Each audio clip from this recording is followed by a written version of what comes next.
If you're loving this podcast, be sure to check out the full lineup. From news and local politics to sports and true crime. Find your next great listen right now at duluthnewstribune.com/podcasts. That's duluthnewstribune.com/podcasts. Hello, Northlanders. It's Monday, April 10th. I'm Wyatt Buckner with your Duluth News Tribune Minute, presented by Minnesota Power Employees Credit Union. The average MPECU member saves over $785 a year in better rates and lower fees. And with MPECU, every ATM is your ATM. With their free checking program, you get ATM fee reimbursements at any ATM anywhere in the U.S. Check out Minnesota Power Employees Credit Union services online at mpecu.com or visit their offices in downtown Duluth, Arrowhead Road, or Miller Trunk Highway. Now here's a look at today's headlines. A suspect in a traffic stop Saturday shot and killed 2 police officers in western Wisconsin. The suspect is also dead. The officers were members of the Chautauqua Police Department and the Cameron Police Department in Barron County, according to the State Department of Justice. They were killed after a traffic stop at 3:38 p.m. in Cameron that led to a shootout with police. The shooter was taken to a hospital and died there, according to the release. Investigators do not believe there's any ongoing threat to the community. The identities of the officers and the suspect were not released Saturday. The state's Division of Criminal Investigation will lead the probe into the incident. The officer deaths come about 2 months after a Milwaukee police officer was shot and killed by a robbery suspect. That killing was the first line-of-duty police death recorded in Wisconsin since 2021.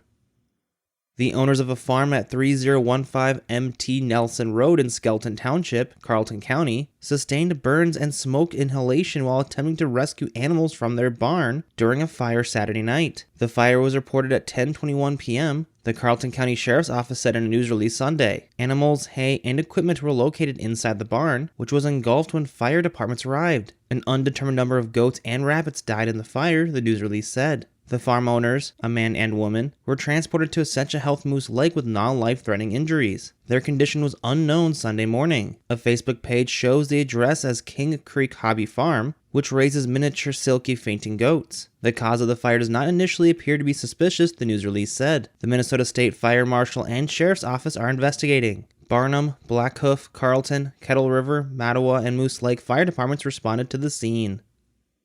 Community organizer Salam Weatherspoon has announced her candidacy for the 4th District seat on the Duluth City Council. The district includes the Lincoln Park, Piedmont Heights, and Duluth Heights neighborhoods. Witherspoon, who lives in Lincoln Park, announced her plans in a news release and during an event at the Caddy Shack on Saturday. Incumbent Hannah Alstead, who was appointed to the 9-member council in July after the death of Councilor Renee Van Nett, said in March she will not seek re-election. Witherspoon, who was born and raised in Duluth, spent a year homeless with her infant son, the news release said. The mother of 2 children, Witherspoon earned her associate's degree at Lake Superior College and is a community outreach specialist with Wealth Entrepreneurship Economic Sustainability. Now for a preview of an upcoming story, Dan Williamson joins us with a special guest. Thanks, Wyatt. I'm joined by one of our colleagues, Duluth News Tribune arts and entertainment reporter Jay Gabler. And Jay, there's a story you're working on that we can see in Wednesday's print edition of the Duluth News Tribune, as well as online prior at duluthnewstribune.com. The Duluth Playhouse will have a performance coming up inspired by a very popular animated television show. What more can you tell us? That's right. This is a preview of a new production by the Duluth Playhouse. It's part of their Underground series, which is staged at Zeitgeist in the Historic Arts and Theater District of Duluth. And the play is titled Mr. Burns, a Post-Electric Play. And yes, that is Mr. Burns, as in the villainous boss from The Simpsons. There are some funny moments, but it's a dark play set after an apocalypse happens. That's why it's called post-electric. It's a future where some kind of disaster has happened and there's no electricity. And so people start out just kind of sitting around and kill the time and help escape their, awful surroundings. They start recounting episodes of The Simpsons, and it goes from there. What was your biggest takeaway from this, Jay? Well, if I can insert a little opinion, Dan, my biggest takeaway was that I think this is actually going to be a pretty good show, which is no surprise. The Duluth Playhouse puts on excellent productions, but this play I really love. I saw it at the Guthrie when it was staged there many years ago. I was just so impressed by the very, very smart script, how ambitious the show is, how wild it gets with the costuming and the whole design of the production. And so I was curious to see how the Playhouse production was going to turn out. And Now, in fairness, I haven't seen the full production. That opens Thursday at Zeitgeist, but I did see a rehearsal of the first act, and the cast is excellent. The dynamics were already fantastic. I got to see some of the design elements, some of the costumes, and set decor elements, and I think this is going to be a fantastic production of a really, really great script. Fair to say this is a must-see if you're a Simpsons fan? Yes, and that is actually, I hope people understand, I made sure to put The Simpsons in the headline of the Duluth News-Tribune because the Playhouse can't really just come out and yell about the fact that it is a Simpsons play that's inspired by an episode of The Simpsons, because it's not an officially licensed play. It's not a Simpsons product. It's a play that is inspired by and kind of riffing on and, music on elements from The Simpsons, but it's not an officially licensed, show. So they have to be a little bit roundabout in alluding to the fact that this is really centered on an episode of The Simpsons. But if you are a fan, and I know there are a lot of Simpsons fans out there, and you have an appetite for some ambitious theater, definitely check out Mr. Burns, a post-electric play at Zeitgeist, staged by Duluth Playhouse. Is there anything in particular you hope our audience takes away from your article?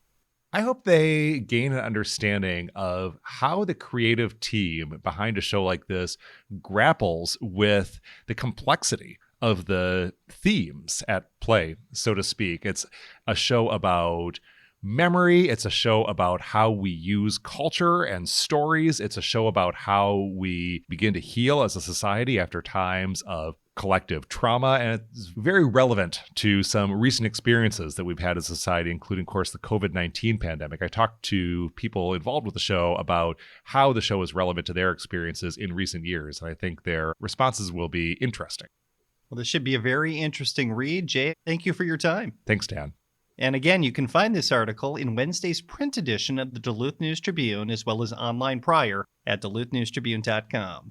Wyatt, back to you. Thanks, Dan. Now here's a look at your forecast, brought to you by the News Tribune's Northlandia podcast. Happy Monday, Duluth area. Partly cloudy skies throughout the day today. Increasing clouds later on in the afternoon with temperatures in the low 50s. A little bit of a breeze from the west, about 10 to 15. Overnight tonight, partly cloudy to mostly cloudy skies with temperatures around 38 degrees to kick off your Tuesday. Then partly cloudy and temperatures in the upper 50s, maybe even a few 60s, where that snow melt is starting to really kick on in. On Wednesday, mid-60s across the region, and will be a little bit breezy as well. And the cold front knocks us back down into the 40s with a chance for some rain showers Thursday and into Friday. I'm Storm Tracker meteorologist Jesse Ritka. Thank you to the Northlandia podcast for their support. The weekly podcast explores curious and unique stories here in the Northland. In the latest episode, reporter Joe Bowen takes us to a museum in Two Harbors that chronicles 3M's rocky beginning on the North Shore. You can find that episode and more at duluthnewstribune.com or wherever you also get this podcast. Reporting for today's episode was done by Rob Mentzer of Wisconsin Public Radio and Katie Roman.